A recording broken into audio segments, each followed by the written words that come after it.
And now we move on to Priya. Where I'm sitting, I'm in further east to Vikram geographically, and it's night. It's everyone's bedtime here. But after Ava's session and hearing the music that that Patty created with Vikram, I think I'm going to have the best sleep tonight because going to bed in a cold state is such a treat for anybody. And but guess what? Before that, let's explore one more modality for achieving coach state. And why this modality of drawing matters to me, it's because now we are going to go old school, literally. I'm going to bring up something from my school days when I was a little kid. I wasn't known as the best student in primary school. I had a habit of finding math very difficult, chemistry, etc. And I would get stressed out because the school was at the time overwhelming for me I was this high. And I would do what millions of kids across the globe do every day, everywhere, irrespective of culture. I would etch on my desk. How many of you have ever drawn on your desk while you were at school? Hands up. Yes, I'm sure this is something very relatable for most people. And um, when you were drawing on your desk as a child, and assuming that it was during class, if you were to look back and unpack the structure, what was happening, that would have been a child's attempt at achieving the coach state of centering himself or herself, allowing, connecting with all the modality, all the attributes of the coach state that Ava and Vikram have helped us to explore till now. So this is something that I never stopped doing. And as the years went by and I started to explore NLP, under the guidance of Nishit and Fiona and, all the people I've trained under, my love of drawing myself into that state and my understanding of the structure came together. But I started to see the possibility that can come from not necessarily starting an art studio and investing a ton of money and time in oil paints and stuff like that. That's not required. All that's required is what a child has access to. If most of you are seated at desks, look around. There are things you can use right now. I'm pulling out this ordinary pad, these pens. Notice what's around you and see what's possible around you. And as you do this, as you look around, you're going to notice your environment. And what happens as you notice your environment?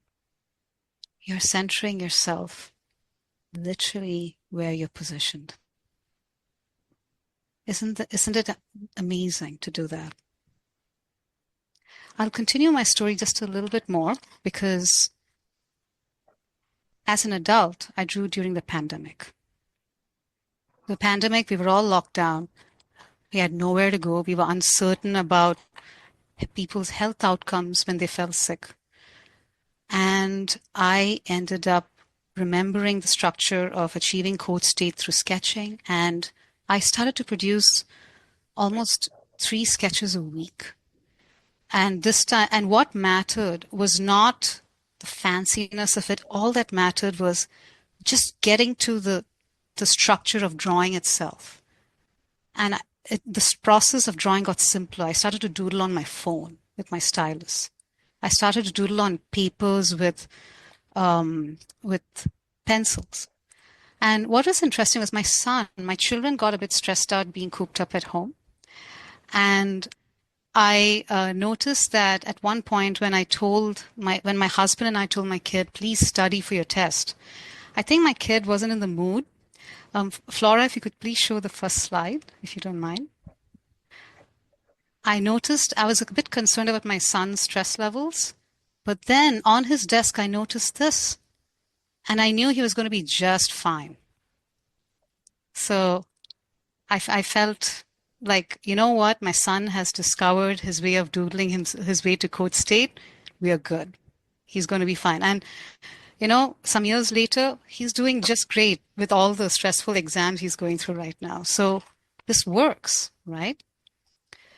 And just moving ahead to give you guys a better understanding of the possibilities. That's me drawing during COVID in a crowded hospital corridor surrounded by people who were ill while I had a loved one going through a medical procedure inside. And the reason I was doing this was to achieve the coach state, because in the coach state, you bring your resources, your calm, your openness, your awareness, your connectedness, your centeredness to your loved one. And it allows your loved one to see the possibilities of feeling centered, being open to the possibility of healing, connecting with awareness of state, but in a positive, empowering way, knowing that they're not alone, they're connected to love, to care, and that they are able to hold that space because you're holding space. We all mirror each other at the end of the day. And I found that just the act of doodling on my tablet really made a difference for my loved one. Could we just check out the next slide, Flora, if you don't mind? And so this is my very messy desk from where I began my coaching career about 5 years ago, right in the heart of all those lockdowns. And you can see my coaching notes above, and you can see the clutter of sketches below. Nothing fancy. These are not gallery worthy, and I genuinely don't care that they're gallery worthy or not. But I am deeply attached to each of them because they centered me and they allowed me to bring my best to people I worked with on my computer right there. In fact, just positioning my arms over those sketches and looking into the computer at my client allowed my client to get the best of my state that benefited them as well. So this picture means a lot to me. Perhaps we could just skip ahead, Flora. And yeah, now this is where we're going to enter the practical part of this section. Now here you'll notice I was scrubbing a brass lamp one day, and I started to admire the blackness of the carbon that had accumulated around the wick. And I plunged my fingers into it, and I just smeared them onto that printer paper that was just lying there.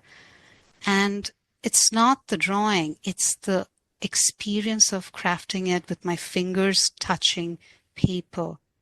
And not just touching paper, but touching the texture of the pigment with which I was drawing. And again, this happened at a time where I was probably overwhelmed with chores. All of us tend to go into these states. Like Patty mentioned, Robert Dills talking about how people experience crash many times through the day. I'm sure many of you can identify the state of cleaning up and getting things done. This got me out of that state, just that simple little exercise, which took me about 15, 20 minutes. And we are now ready to see what's possible right now, whether we can, deepen our experience of coach with the little implements and the little surfaces, blank surfaces we can tinker with around us. So I invite all of you to just take about 10, 15 seconds to just find, all you need is a blank space. You don't need a lot of things. You just need one or two things with which to put marks on that blank space. If any of you don't have a surface to write on, you can even use your palm. I drew on my palms all the time as a kid. I used to come home with inky hands. Perhaps we can do it again today. Those of us who don't want to bother with paper or pen make a mess. So let me know, maybe with a thumbs up, if everyone is set to move on to the next level. All right, people. All we're going to do right now is we're not going to start drawing yet.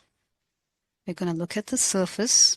It could be our palm, it could be the paper, it could be anything. It could be a tissue napkin. And we're just going to keep it on the surface in front of us that we're going to work on. We're going to pick up our implements and we're going to arrange these things with intention in a way that allows us to know that this is our safe space. And we're going to slow down as we do this. We're going to breathe and we're going to start to notice and appreciate the paper, the palm, the surface, because we're entering a special space right now. We achieved some level of centeredness when we started to notice our larger space and find these things. Now that we have found them, we are going to now narrow our gaze down to this little country in front of us of possibilities that belongs to us, that belongs to you. And you're looking at it, you're going and you're centering on it. You're noticing your breath, and as you breathe, you're going to notice the paper, you're going to notice your tools, you're going to notice them arranged by you for you. And you're going to allow yourself to open your eyes, your fingertips, your ears, your awareness. You're going to start slipping into opening up to the possibilities before you. Because it's blank and you are now in control of it. And you're opening up to possibilities. You're opening up to these things in front of you that are for you. And you're now slipping into deeper awareness of open possibility centered before you, for you. And you're now connecting with your awareness of what's before you. The surface beckoning to you, the tools that are now going to be an extension of you, the possibilities that are about to unfold before you. You're connected to this, and you're now already holding space. And with this space that you're now holding for yourself, with this limitless possibility of anything can happen, I invite you to pick up your tools with the hand you're going to use and notice the tool. Your hand is already ready, and you are now noticing how it's that the tool is now a part of your hand. I invite you all to just draw a matchstick figure. And you don't have to think it. There is no inner dialogue required, no complicated thought process. Just draw a matchstick figure and allow this matchstick figure to be an extension of you in the way it stands, in the way it sits. Whatever emerges, this matchstick figure is you. It's an extension of you. And I invite you to draw this matchstick figure. Yeah. That's it, just the matchstick figure. And now center your attention on the matchstick figure. Notice its hands, its arms, and its legs. How many of you have them open already? Yes. And if there's a matchstick figure with arms and legs closed, he's probably just aligned with the head. But you know what? He's still yours to play with. He's open to any movement as well. Because around this matchstick figure, the next 20 seconds, that's all it's going to take. Allow your body and your mind that is now centered, open, aware, connected, and it's holding space. Allow it to fill the paper with the rest of this little figure's world, with your world. And let's start doodling for 20 seconds and see what emerges. And just let it happen. Just let it flow. Because in the code state, your body and you already know what's emerging. And have fun. So for the next 20 seconds, Allow your matchstick figure to have a world around him.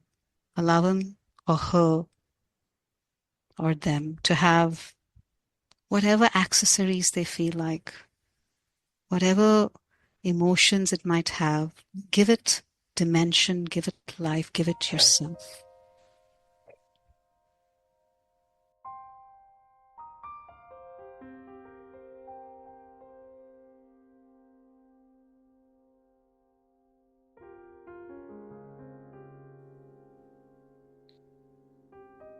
And now, in the interest of time, let's take a pause. And let's now center ourselves once again on on what's emerged on the surface. Just look at it and study it.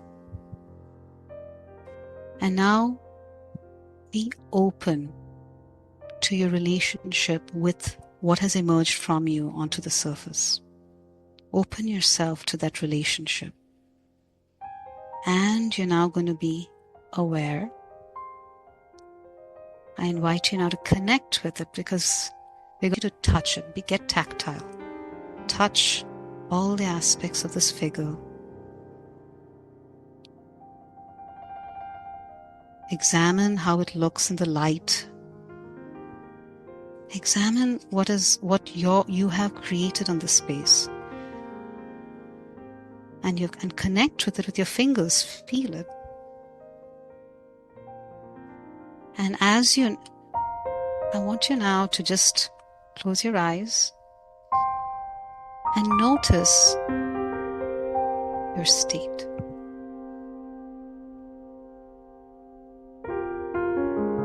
Notice what's different and what's the same.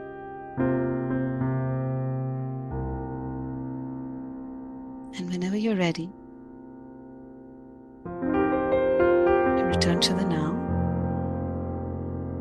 And in one, maybe you can share in the chat or with your hand up. What did you notice about yourself after this little adventure you had on this blank space with the quote state?